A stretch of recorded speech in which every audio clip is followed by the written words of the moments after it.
தினசரி குரான் துவாக்கள். அஸ்ஸலாமு அலைக்கும் வரஹ்மத்துல்லாஹி வபரகாத்துஹு. ஏக இறைவனின் சாந்தியும் சமாதானமும் நம் அனைவர் மீதும் உண்டாவதாக. அஸ்பியல்லாஹு லா இலாஹ இல்லா ஹுவ அலைஹி தவக்கல்து வஹுவ ரப்புல் அர்ஷில் அலீம். எனக்கு அல்லாஹ்வே போதுமானவன், வழிபடுவதற்குரிய நாயன் அவனையின்றி வேறு யாரும் இல்லை.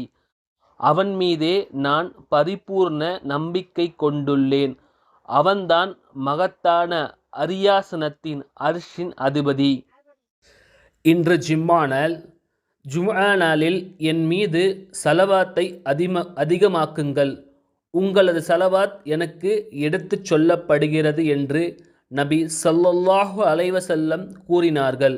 ஆகவே அதிகமாக சலவாத் கூறுவோம். அஸ்ஸலாமு அலைக்கும் வரஹ்மத்துல்லாஹி வபரகாத்துஹு.